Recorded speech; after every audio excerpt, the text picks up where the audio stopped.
What is up, car and tech fans? Welcome back to another garage tinkering video. You know, we've spent weeks looking at these gauges for my 350Z and trying to make the most awesome screens possible, and I'm still not done with them, but doesn't matter how many times I change the design, if I can't put them in the car where I want them, then I can't move forwards.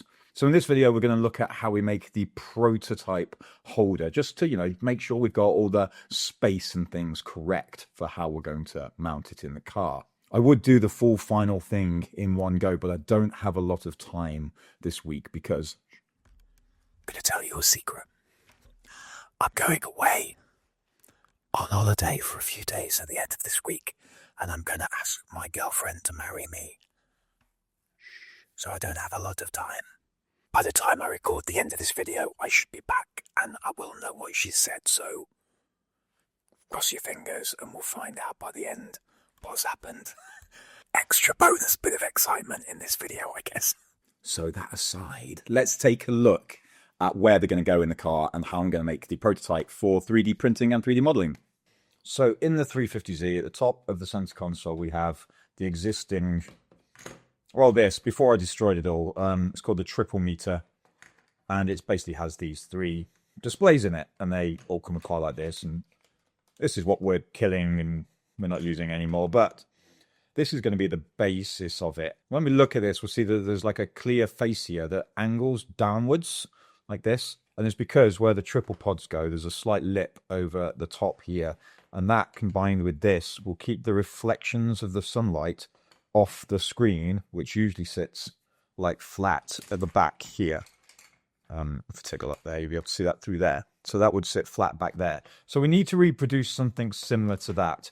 We need to give ourselves a space to basically reuse this piece and put that on the top of our new enclosure, because this fits really snugly up against the enclosure that's going up with the three of these that I've got, which are wrapped in the same color as my car. So that'll kind of go like that. So what we need to reproduce is this bit here. We could do it either as one piece, but I think it might be easier to do it as three individual pieces, which then we can do a separate kind of like mounting piece on the back, which means then we can keep the screens and the custom PCBs like separate a little bit, especially when we need the additional ones for CAN bus routing and power. And seeing the space that we've got here is why you'll understand why I've been doing all this custom work, because this is a Waveshare 2.1 inch screen, and it's their standard touchscreen model, and it's just way too big. You can't fit three of these things. I mean, you might be able to just squeeze three of these things alongside each other, but it's not ideal. And then the 2.1 inch non-touch screens are basically exactly right. That's the exact right size to go in there. But when we then paired that with a driver board like this Waveshare LCD 40-pin driver board, even when this like folds, obviously let's assume that I've got rid of these lips at the bottom, it all kind of like it overlaps really far here, which means putting multiple of these next to each other is a bit difficult. So I sent a message to my friends over at PCB Way, the sponsor of this video, and I said to them, I need a prototype board that's going to fit these gauges perfectly so that I can just do the 3D modeling, and here it is. So I made a few iterations to the design as I was planning exactly how it was going to look. And this was my stage 2 prototype for a custom board, which fits perfectly on the back of one of these 2.1 inch screens. And then that will come up here and go into the 40-pin connector at the bottom. Now, I have since made some modifications to this board, and you'll see them in a future video where we actually really dive into the final iteration of this board, which is currently being produced. But these will work perfectly as I prototype and just make sure all of this fits together ideally. So a huge thanks, as always, to PCBWay for sponsoring this video and providing those boards for me. If you need to have some PCBs made, either for prototyping like this or for your final production, definitely head over to PCBWay.com. And if you do want to get some boards made, you can use the link in this description to get $5 off your first purchase. And boards like this are only $5 anyway, so free. So we need to make a few just key measurements just to reproduce this as kind of faithfully as possible. You want to know the size, which again we can kind of take from these screens as well. And then we're going to want to know, are these all the same for starters? And seems like these two are the same, except this little lip that runs around the top is slightly different on each one. Yeah, and by the looks of this front bit, the spot where it kind of overlaps for this is in a slightly different spot for each one. So there's going to be a slight variance between those top bits, but we can use kind of the core of it at the base. And this one is different because usually it had a big screen in here, a multi-screen. So it was serving a different purpose, but I expect we can just use the same one for all three, so long as, again, we get this lip correct around the outside. So what we'll probably do is make one that's the same for all three with a lip that's all the way around, and then we'll just cut the lip away in 3 different versions to get our final 3. And then we want to ensure that these screens can be mounted into the back in such a way that they then stay in place. So they might need to be some form of adhesive probably on the back, that goes onto something. So that goes onto something, then it wraps around the back, and this also mounts onto something on the back. So they're like together. And then there's a bit that goes on the front. So it might actually need to be 2 pieces. We'll figure it out kind of as we make it, but first and foremost, we just want to get our sizes, and it looks like this is perfectly round on the back, on this part at least, and then it flares a bit at the front. So the hardest thing to find out is going to be this distance, but we'll get there. So the screen we need to cover is, well, we know it's a 2.1 inch screen, which we can measure here, but I don't do anything in inches because I'm not from 1976. So our screen size is 56 millimeters, which we know because we've done it a number of times. And then we're going to want to come in maybe 2 millimeters on each side, just to give ourselves a little bit of overlap. And then we can obviously make the screen draw in a little bit as needed. So if we're minusing 2 millimeters from all the way around the edge, it's -4 total. So 52 millimeters will be the inside of our circle. And then we make it obviously a little bit wider like this. So that'll bring us up to this first part here. And then that first part is currently exactly 10 millimeters from like the middle of this. So actually 11 millimeters. 11 millimeters from this edge to this lip. And that looks like that goes straight. And then there's going to be basically 2 measurements. So this lip at the bottom, which comes out a further 2.5, and this one at the top, which doesn't come straight out. So we've got to account for the angle. Exactly 2 centimeters. Okay. So I'm just going to eyeball how much wider this part of the lip is from this part of the lip. A little bit imperfect, but it will get us in the right ballpark too. So this seems to be 2 millimeters wider all the way around here, and I've not accounted for this lip because it's just an extra piece. It's not actually needed. So imagine you cut this panel out. So 2 centimeters, 2.5 millimeters, 52 millimeters, and then an additional 2 millimeter flare. Let's quickly make that up in Fusion 360. This isn't going to be a tutorial on using Fusion 360 per se, but I am going to talk you through the process of like how I mentally go through the steps. So if you want to reproduce it, you can get close. So what we need to do is create a circle. I'm going to create it on the bottom, and we're going to do it at inside diameter, which is 52 millimeters. And from there, the front panel needs to come up by, so I'm going to extrude it by 10 millimeters, which gets us to there. And then from here, I'm going to right click and make the offset plane to the next step, which is the wide circle at the top, which is 21 millimeters higher. And in this part, the radius was 2 millimeters larger. So I'm going to create another circle on that new plane, which is actually 4 millimeters larger, so 56. And then we'll create a loft between those two, which is create a loft there, which gives us a base shape like that.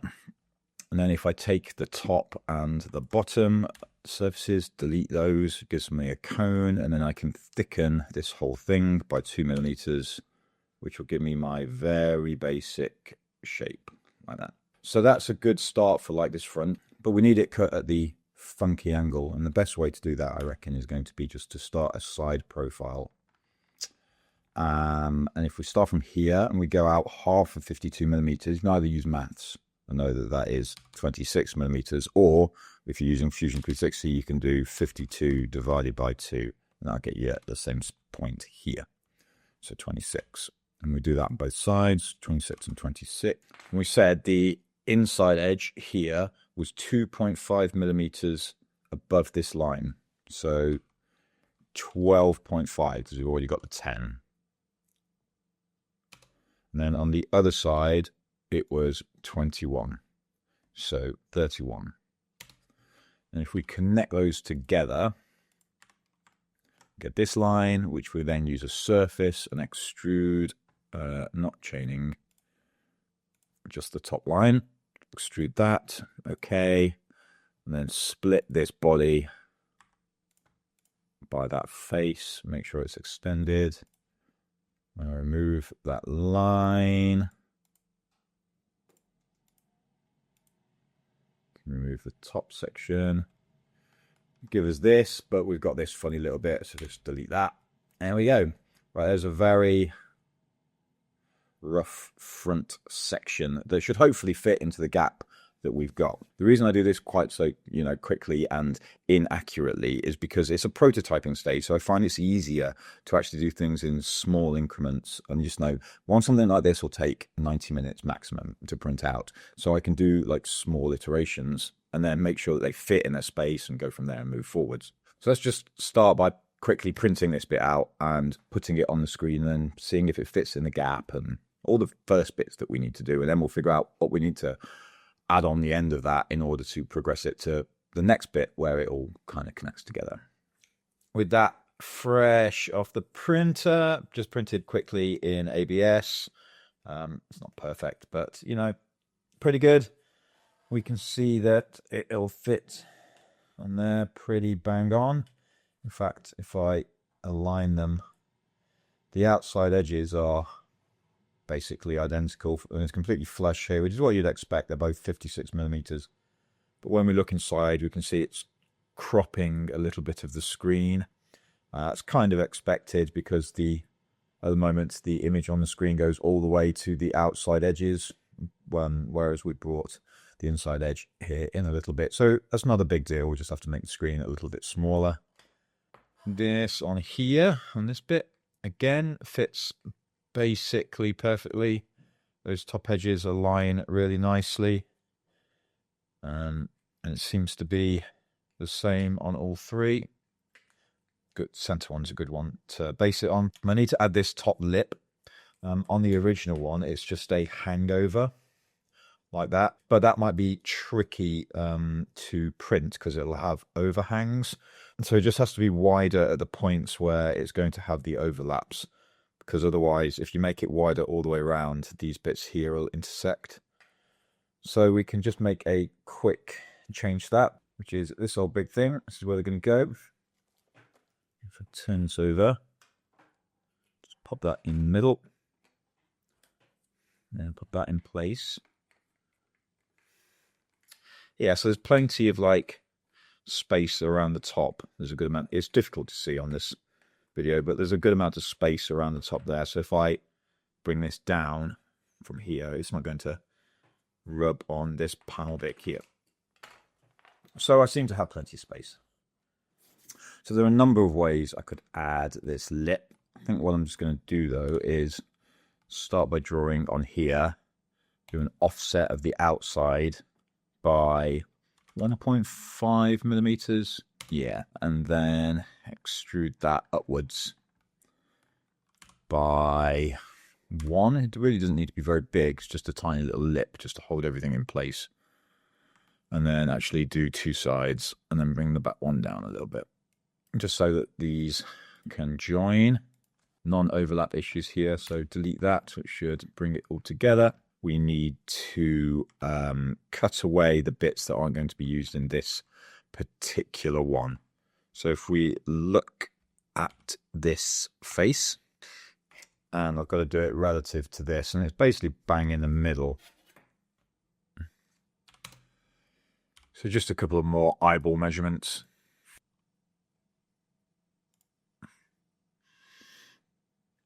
Having a lip.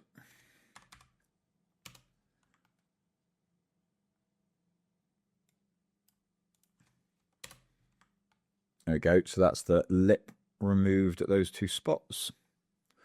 One problem we're going to have here, though, is overhangs. So this bit here, for example, is not going to be able to print because it's hanging in the air. This bit here is not particularly going to like how it's hung. So if we chamfer those edges, it's already on 2 distances. Bring it out to this outside edge, whatever that maximum value is. If we do that, then that'll be able to print because it gets rid of that overhang.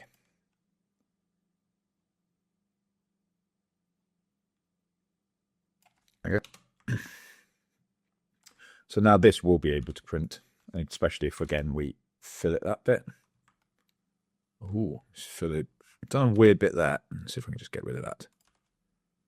Yeah, great.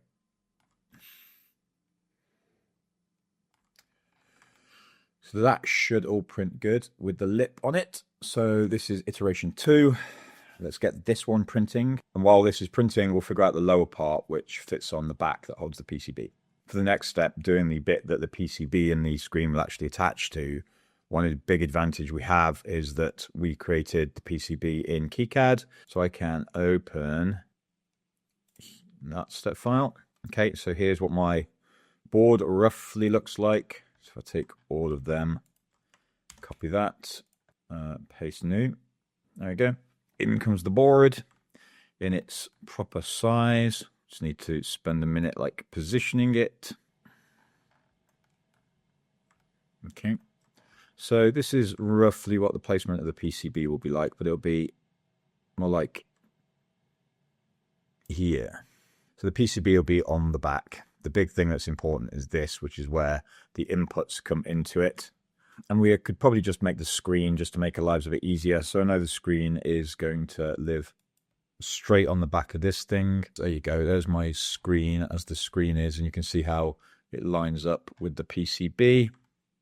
So what we're going to need to have is something that can go over the screen can attach to, probably just locks around this in some way, making sure it doesn't interact or interfere with these bits of plastic that the front fascia plate's going to have. So it's going to want some like locking things or to be glued down, or a couple of screws out the side maybe. But it also can't interfere with this bit at the bottom here. I'm going to give myself a tiny little bit of breathing space. So a 0.2 millimeter out. Just going to make it ever so slightly larger there. Then I'm going to do another offset from that same line and go out to 2.2, which will make a 1 millimeter thick bit of wall. Then if I extrude that way by 3 millimeters, that should be enough. -3, 2 sides, bring the top one up, and then bring the PCB back in at this point. So I'm going to need to see how it looks. Right, I've got this new body, which is just this ring to start with. Then the screen needs its space to come out the bottom here.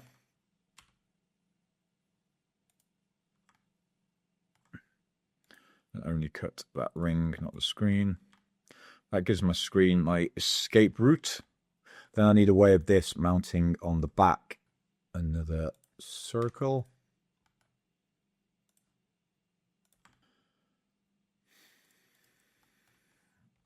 Like so, and it would this shape, corner back to that point. How deep is these going to protrude? 2.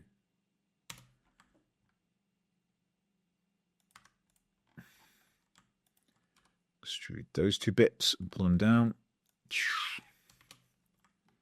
which gives me that, which is great. And then last piece, 2. So then if I have all of these, this whole PCB can just move into that gap. So that'll basically sit like that. Let's think about this, Andy. I'm going to have to cover all of this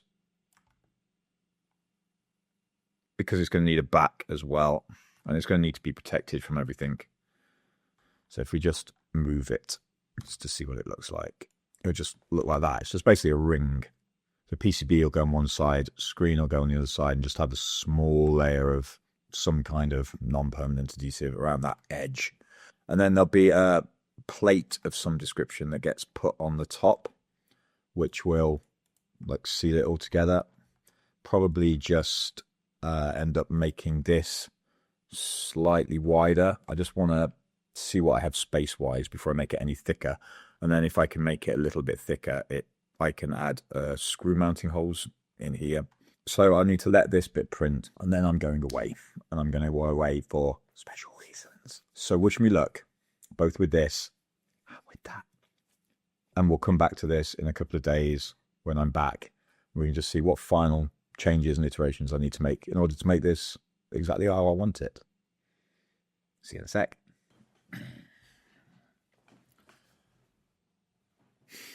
Yeah, she said yes. Throw those yellow heart emojis down in the comments if you want to celebrate love with me. Happy days. Anyway, somehow I've now got to get on with my normal life. So let's look at what we printed for version 2 of this thing and see if it fits and what changes we need to make. So version 1 was just this tube. Version 2 has got the slight lip on it, which should hopefully hold this middle one in place, but there's the cutaways for these side bits. I haven't quite got that angle right there, so it should be more like that. So that needs to change its cutaway angle. Also, I think that it's not sitting in between this edge and this edge properly. So these 2 inside edges need to come out ever so slightly, which means these 2 outside edges will need to come out ever so slightly just to, and then we'll have to change the chamfers and fillets and whatnot to compensate. But yeah, do that and then do this extra cutaway here to give an extra bit of space. I think that might work. Okay, adjustments made. Just move this inside edge, move this inside edge, pull the outside edges, shifted the chamfer, adjusted the fillet, and move this position. Time to print again. Version 3. See if this one fits. Oh, yes. That's the one. So basically doesn't return as a degree or so of movement, but that's not going to be a problem. There's no side to side movement. It's flush at the front here. These cutaways are good. This one could come down, but it doesn't need to do anything. I think that is good. So that's one of them. So that means then I can reproduce this and just change where that cutaway comes around for the other 2 of these, and that should all just fit perfectly. First of the back ring pieces with the little cutaway in it. So there was a support along this side here. PCB goes in. PCB fits basically perfectly So it's 56 millimeters and 56.4 millimeters. So yeah, that fits bang on. And that'll go there. Screen will go in here. Oh, screen does not go perfectly because screen is not actually round. That's interesting. The screen isn't actually round. This is perfectly round. Let's just check it out. Okay, the top is round. Oh. The bottom of this screen is not round. It flares here. So what we have to do is just make a measurement of this bit here and then add this extra bit on. I didn't know that. I didn't know that the screen wasn't round. This is why we iterate our designs. Iteration 2, fresh off the printing, we see now this cuts in a bit here, which should give us a little bit more space for the screen. So we'll just try that, and it should hopefully just perfect. And there's absolutely zero wiggle room there, which is perfect. But then the PCB still sits bang on in the back, so that'll be there, and then this will fold, though the new one is a little bit lower, so there'll be a little bit more room there. Be kind of like that. But that basically fits there perfect. And then, all being well, this bit sits on top of this bit. So then whether I put like locking screws around here or maybe a tab catch, I've not quite decided yet, but that'll all sit like that. So there'll be the screen in there, and then PCB on the back, and then there'll be a cover on the back. But as far as kind of like the initial prototype goes, that is bang on. It does exactly what I need it to do. So I'll actually be able to make a kind of alternative version of this that is flat on the front, which will allow this to be printed and used in generic 60mm gauge pods. So I'll get one of those done over the next week or two for any of you who want to use this setup in a standard 60mm off-the-shelf gauge pod. But for now, this will do. It fits everything perfectly. I've got to make a decision whether or not I'm going to print a few more of these or if I'm going to have them manufactured and have them CNC'd. They're pretty neat, so I'll probably just put them, to be honest. But yeah, that's that. And that, as far as prototyping goes, good start. I would love to spend more time on this now and do the full backing bit and the bit that's like going to join all three up. But truth be told, right now it's Tuesday afternoon and this video has to come out tomorrow because of the long weekend. I've been delayed somewhat, so we'll keep this one a little bit shorter, and then we'll look at how we're going to integrate the power PCB that comes from the car and does all the step down and all that stuff before distributing power to these 3 gauges. But basically speaking, this is how I go about rapid prototyping the enclosure for a new thing, rather than just trying to get it all perfect and every tiny little bit measured the first time. I find it's better to get it partway there and then just iterating on it a little bit at a time. Sometimes it'll take 3, or like in this case it took 4 iterations to get it to where I wanted it to be, but by the time we get to the end we've got something that fits absolutely perfectly. It's going to be ideal for what we want to make.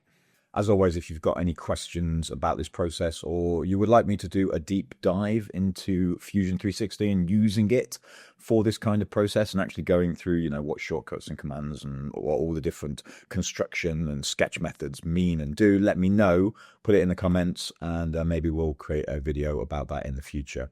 Otherwise, once I've got these kind of final little bits and bobs done on these designs, I will release the STL. So if you've got a 350Z and you want to have these enclosures for your own gauges in your car, you can download and 3D print them.